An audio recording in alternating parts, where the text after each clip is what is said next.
উন্নত চিকিৎসার জন্য বিএনপির চেয়ারপারসন খালেদা জিয়াকে লন্ডনে নেওয়ার পরিকল্পনা করা হচ্ছে। কাতার থেকে পাঠানো এয়ার অ্যাম্বুলেন্সে তিনি আগামীকাল শুক্রবার রওনা হতে পারেন বলে জানিয়েছে বিএনপির একটি নির্ভরযোগ্য সূত্র। সূত্রটি জানায়, এয়ার অ্যাম্বুলেন্সে থাকবেন চিকিৎসক সহ মোট 14 জন।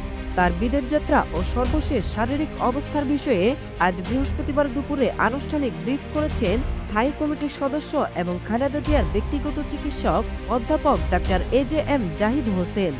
এদিকে রাজধানীর এভারকেয়ার হাসপাতালে টানা 12 দিন ধরে চিকিৎসাধীন রয়েছেন সাবেক প্রধানমন্ত্রী খালেদা জিয়া।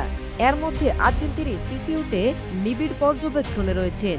তার শারীরিক অবস্থা স্থিতিশীল হলেও উদ্বেগজনক। চিকিৎসকদের ডাকে তিনি কিছুটা সাড়া দিচ্ছেন।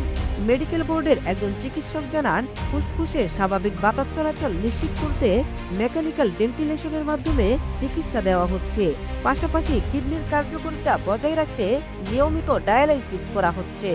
বুধবার রাতে তাকে দেখতে হাসপাতালে যান অন্তর্বর্তী সরকারের প্রধান উপদেষ্টা ডক্টর মোহাম্মদ ইউনূস। এ সময় উপস্থিত ছিলেন বিএনপির মহাসচিব মির্জা ফখরুল ইসলাম আলমগীর এবং ব্যক্তিগত চিকিৎসক ডাক্তার জাহিদ হোসেন। 23 নভেম্বর এভারকেয়ার হাসপাতালে ভর্তি হওয়ার পর খালেদা জিয়ার অবস্থা গত কয়েকদিন ধরে প্রায় অপরিবর্তিত রয়েছে। চিকিৎসকদের মতে এ মুহূর্তে উন্নতি বা অবনতি কোনো অবস্থায় নিশ্চিতভাবে বলা যাচ্ছে না। তবে পরিবার ও চিকিৎসকদের ডাকে তিনি সামান্য সাড়া দিচ্ছেন।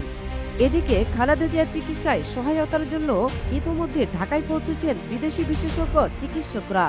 যুক্তরাজ্যের বিশেষজ্ঞ রিচার্ড বিলি আজ দুপুরে এভারকেয়ার হাসপাতালে যান।